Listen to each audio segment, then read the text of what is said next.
Okie dokie. Today we are here with Stacy Bowler, also known on TTR as @StacyDude. Stacy Dude. The first time he popped into my radar was he posted a thread on TTR asking the questions of I have no CDL experience and I want to start I'd like my own truck and my own authority and go about it this way. And anybody familiar with TTR would know that there's so much negativity on threads like that because they're all you're going to lose everything. You better be prepared. You don't know what you're getting yourself into. Blah blah blah. But I'd already seen Dave Zimmerman go from office cubicle to buying his own truck and getting his own authority and trailers, and now he's at 3 trucks. So I posted my thoughts, and then I reached out to Stacy, and that's kind of how we got to know each other. Why did you want to drive? Well, I had been furloughed, so lost my job, sat around for 3.5 months, and I just I was an aircraft mechanic for years. How many years? I started working on aircraft when I was 17. Joined the Navy. How old are you now, sorry? I'll be 57 in November. Damn it, so boy. I'm getting up there. Yeah. That was 40 years ago you started. Yeah, it doesn't seem like that. My mind still feels like a young kid. My body feels like an 80-year-old. But I'd always wanted to work on aircraft since I was really young. I remember telling my mother that. We also had a neighbor that drove trucks. So I was always kind of around a truck. Okay. From old cab over Peterbilt's to, he wrecked that one, had a steer tire blowout.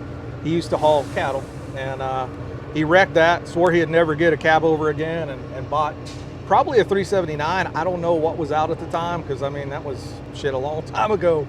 But so I was always around it. He would let us crawl around the truck, and his sons were his grease monkeys. So, when he was home, his sons greased his trucks. Yep. And we were always allowed to go over there and help him wash it or do whatever. And so I was always kind of interested in that. And my father, who was I probably take a little bit after him. He was a trained draftsman. He would sit in a little cubicle or an office and draw up shit that they do on computers now. Yep, they do with CAD. Yeah, he did it all by hand back then. And I remember looking at his work when I was a kid. He would let me go to work every now and then and just being in awe at the precision of it. God, man. But he absolutely hated it. He hated being inside all the time. Yep. So he became a plumber and started his own plumbing company and ran a plumbing company for years. That's miles away from draftsman. Way away. Yeah. Almost just like me, So yeah. I guess from what my wife tells me, and I kind of recollect, anytime that I got I'm going to get out of the Navy, if I couldn't find a job, I'm going to go drive a truck. That was always my thought. Right. And of course, she was always, no, you're not. There's no way.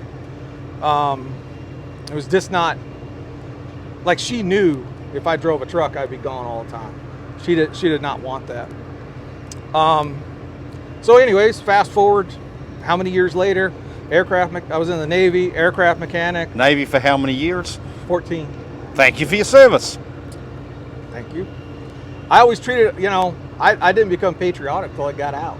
I was less patriotic in the Navy than I am now.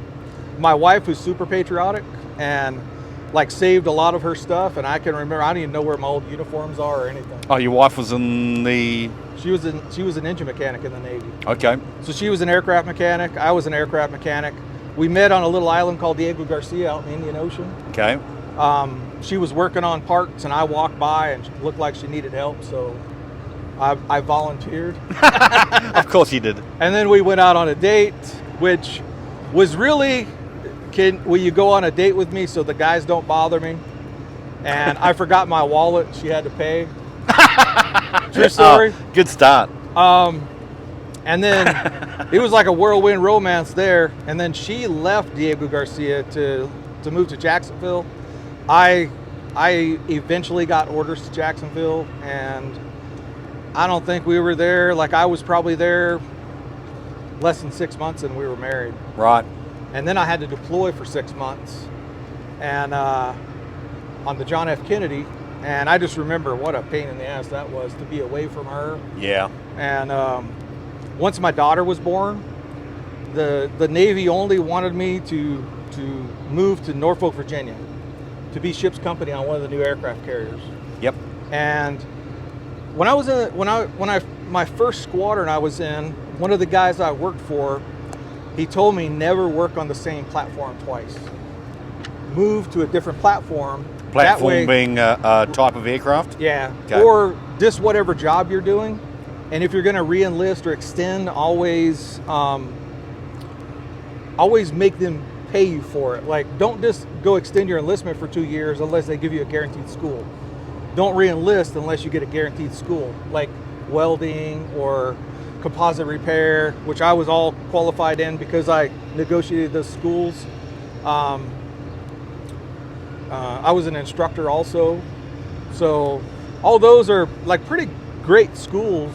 If you had to pay for them, they would cost you an arm and a leg. But yeah, you know, for me, welding school, you know, I was actually able to wear civilian clothes into the school. It was taught by a civilian. I'd throw on coveralls while we were welding. And after we welded for 6-7 hours, we'd sit around and talk about his race cars. And the dude was just an excellent instructor.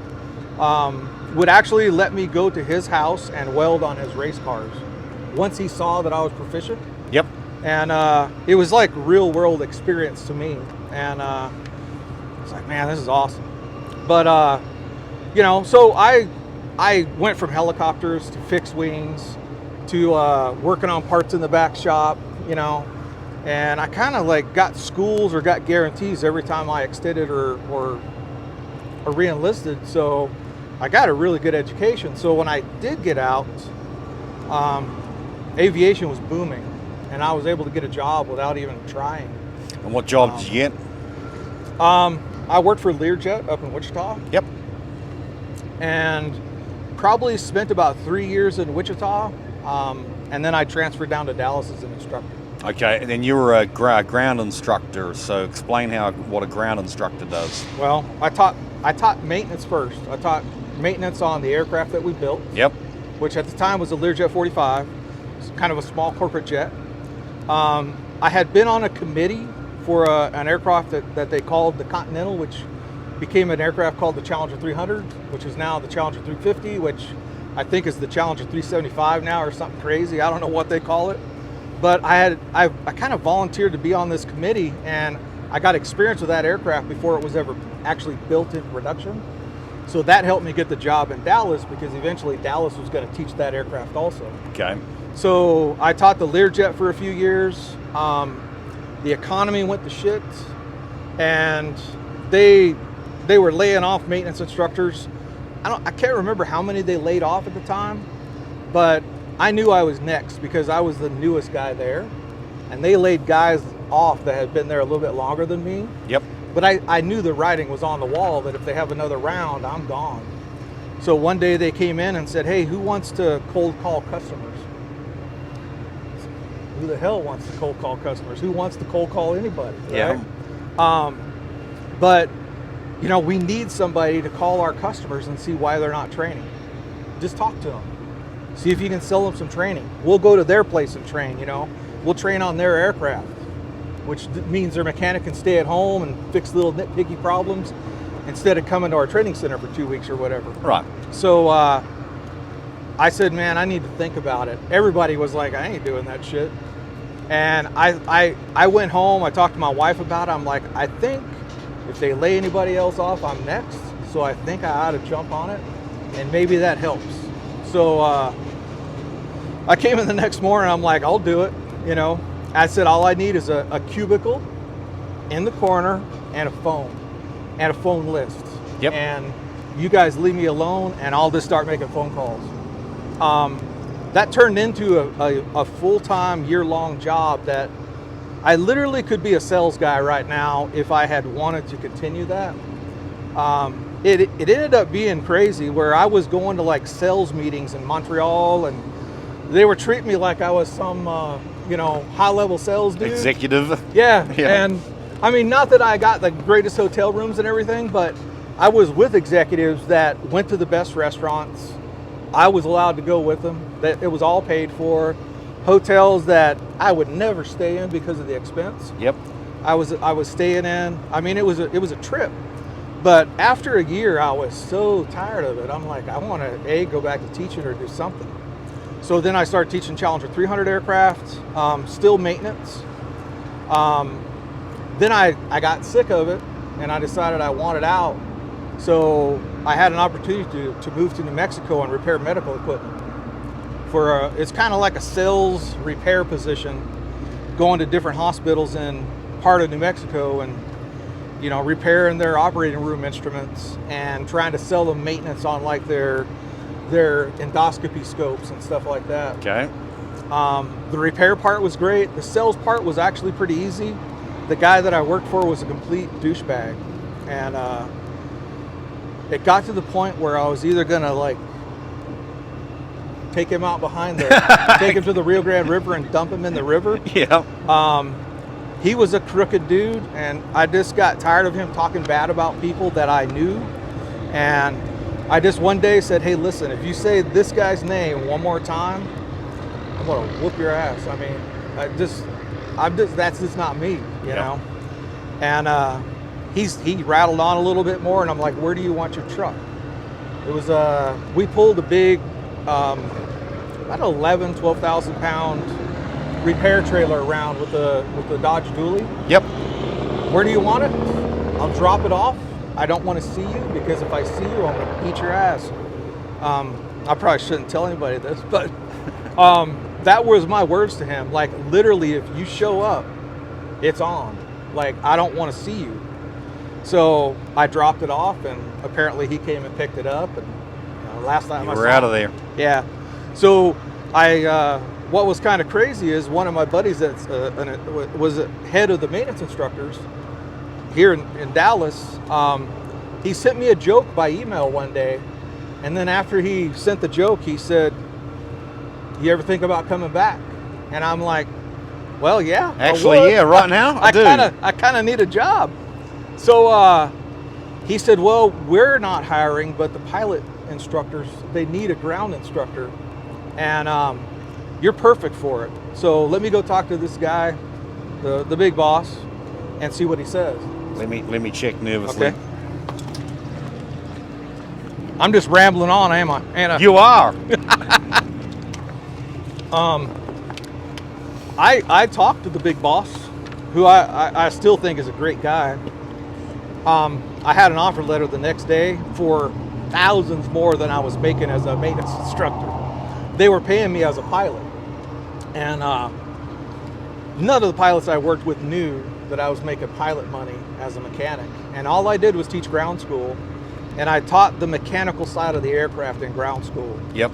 So pilots would come in for their type rating or their recurrent, and on recurrent it's 2 days of ground school. I would teach 1 day, maybe 1.5 days, all maintenance stuff. And then a pilot would come in and teach their avionics button pusher crap. Right. And then when I taught like an initial ground school, I taught all the mechanical systems. So hydraulics, pneumatics, engines, air conditioning, heating, all that junk, the stuff that kind of keeps them alive. Not that the avionics don't, but I'm not a pilot. I don't know which button to push when you're about to land somewhere. Mechanics have taught that, but I don't have that kind of mind. Like I did not want to teach something that I didn't do, Even though I didn't fly, I knew the mechanics inside and out. So I had no problem standing in front of pilots telling them what happens when they push this button, And really, it's pretty low level. It's like one of the guys had told me, teach it like you're teaching a 6th grader. And I thought, man, some of these guys are smarter than that, because some of them are engineers and they're sharp dudes. Yep. But there's a good number of them that are on aircraft. Like nowadays, it would be the equivalent of what people call steering wheel holder, where yeah. A dude goes in and trains for a couple of weeks at a company. I'm not going to mention any names. Boom, you're out on the road, And these guys may have never driven a stick shift or whatever, and bad stuff happens sometimes, or they're not equipped to, I don't know, handle that kind of stuff. Whereas, you know, I think some guys can do it, some guys can't. I think it's their background, and you know. So what does a ground instructor do? Just teaches the aircraft. Like, if something breaks in flight or Yep. even on the ground, you're kind of going over basic stuff. Hey, this is your wheel, you know, blah blah blah. Here's the air pressure in the tire. Here's what to check your hub oil levels. Yeah, like if you see this, you know. So you're going over like the basic aircraft, and then you go into like emergency conditions. Like, they all have a checklist, which, you know, if this message pops up on their screen, they go to that checklist. Red's warning, that's the worst, you know. Well, there is like immediate action items, which are red, but they're the worst, like an engine failure during takeoff or whatever.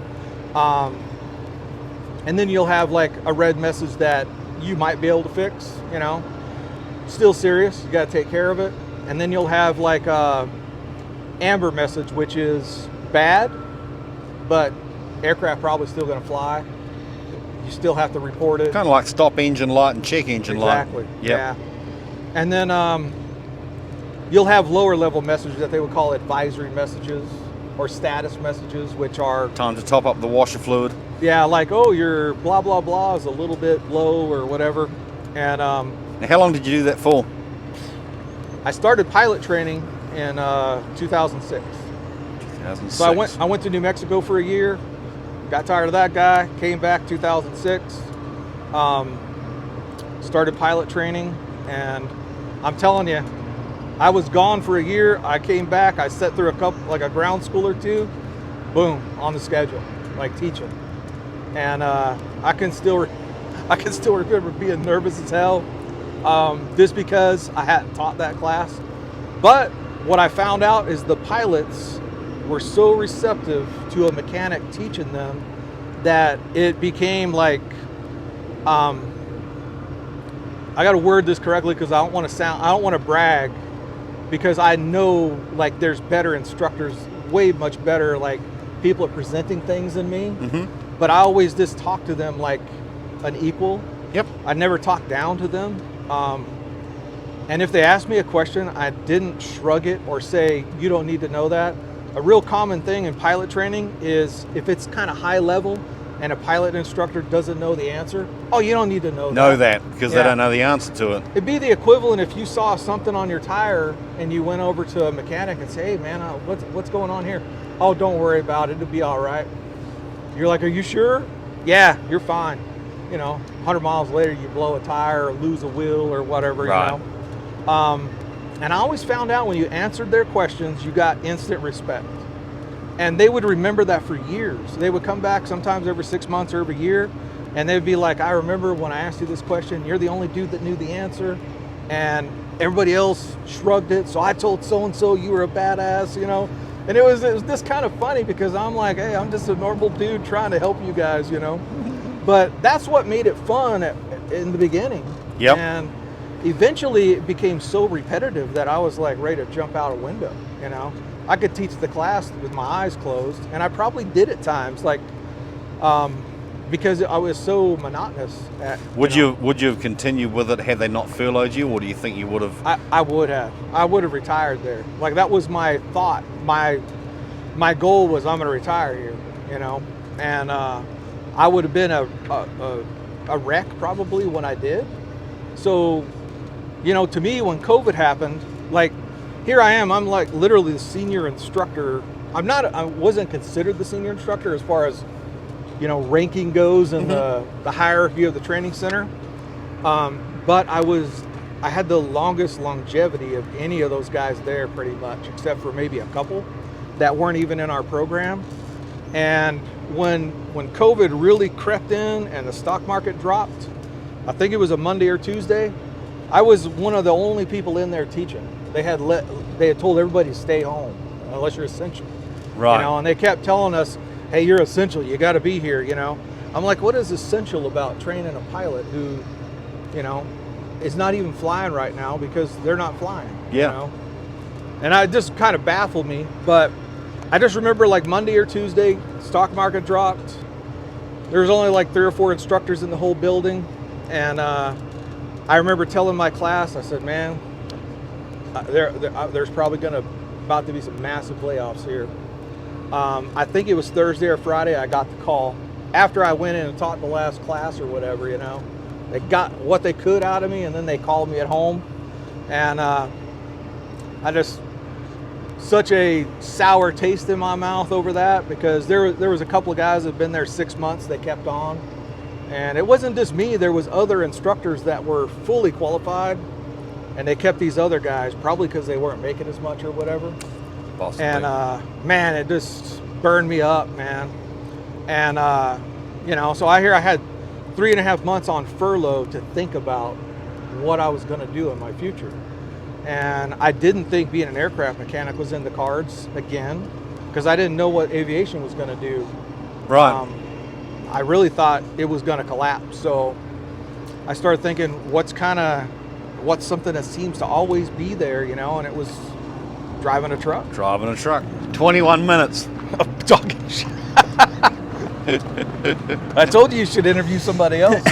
Nah, you good. All right, so driving a truck was next. Is that when you started the TTR thread and asked the question? Yeah, I started watching YouTube videos, probably like everybody else. Okay. I got on TTR. I didn't post right away. I started reading and researching, doing some research. And one thing my wife will tell you, when my mind gets onto something, it's on to something. Like dog after a bone. Yeah. Until I figure it out, and then I'll make a decision whether I'm going to even talk about it. Because one of your first ideas was I'm going to have to go to a mega and do 1 year minimum to get some experience. Yeah. And didn't she tell you flat out that ain't going to happen? Oh yeah, we had the conversation once. She was kind of on board with me driving. I said, I'm going to need some experience, and I'm pretty sure I've got a great record. I've had a good job for all these years. I'm sure I can get hired, So I even applied at a company right down the street from where I live. Yep. Like red trucks, drive really slow. Yep. Rail. Reefer. Yeah. Huh? Rail. No. Another one. And they would have trained you? Oh yeah. Yep. Here's the kicker with them. Their claim is if you get your CDL through them, they have their own CDL school. That there's no contract. What the hell's the name of the company? Red Volvos. Every now and then a Freightliner. Not CR England. Raider Express.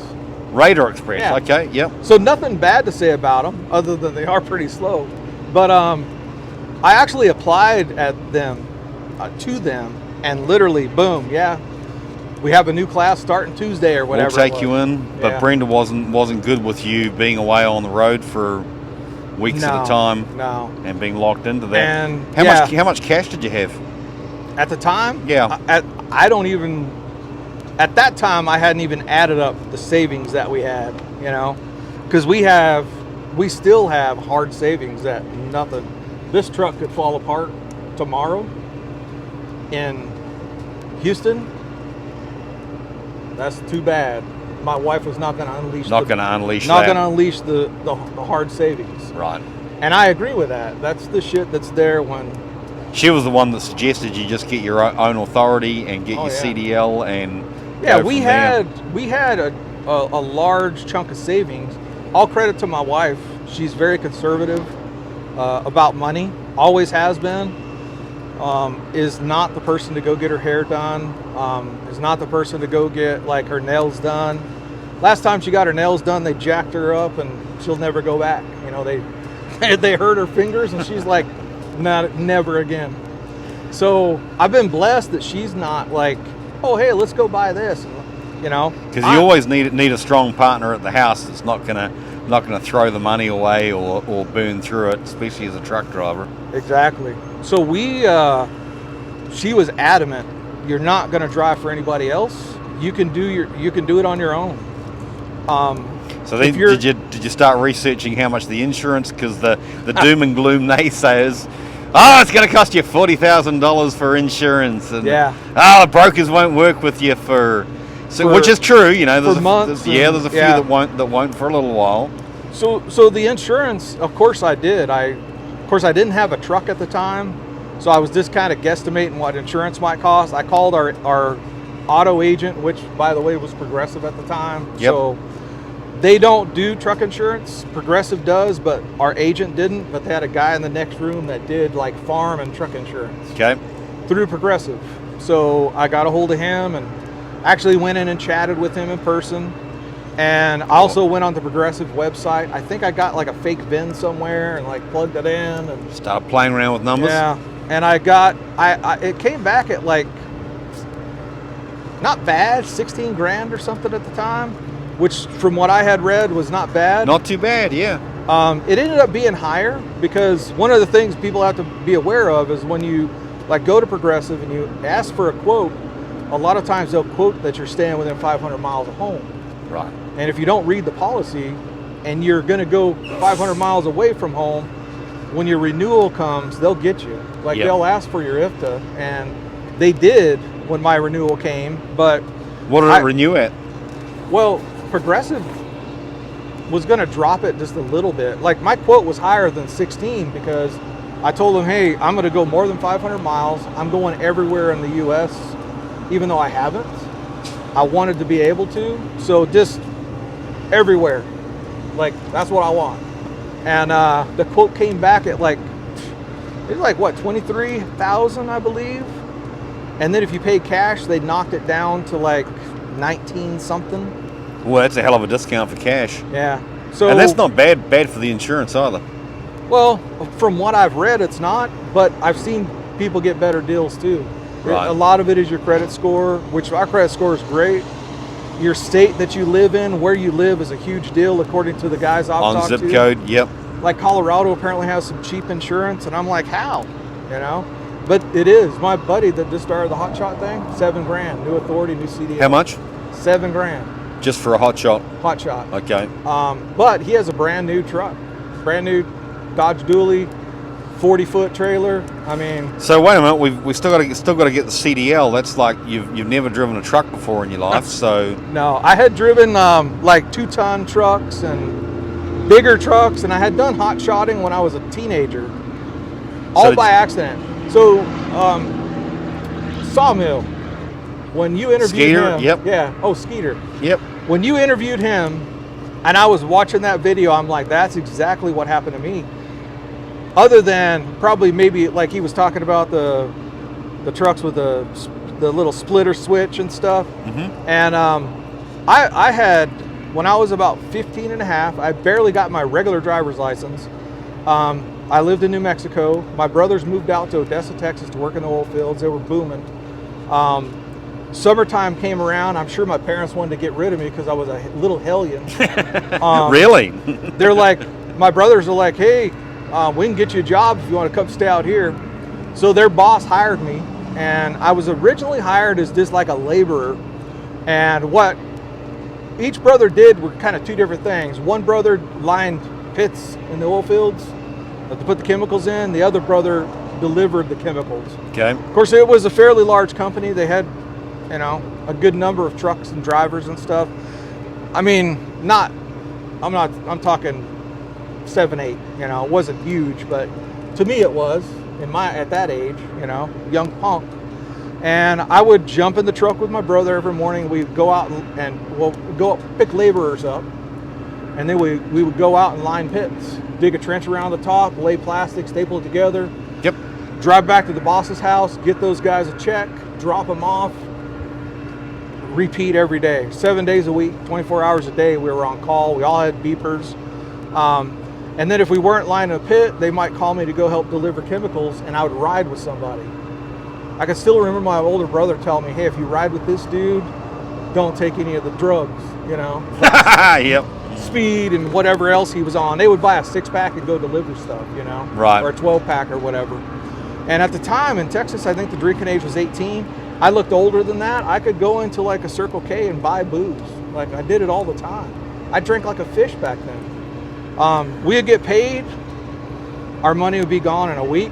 We would starve for a week, and then we'd get paid. We'd go to Wendy's and get like a triple stack and eat, go buy booze, out of money in a week. Rinse and repeat. Ramen noodles like a college kid, you know? So I probably was there about a month and a half, and the foreman called me one day and he said, "Hey man, we got a load that needs to go out to," I'm just going to make up the town, Iran or something like that. It was some town out in West Texas. Do you think you could deliver it for us?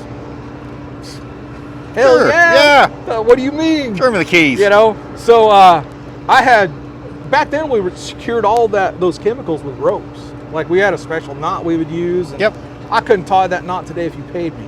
But hell yeah, show up, load the truck, secure it. Off I went, 2, 3 a.m. in the morning.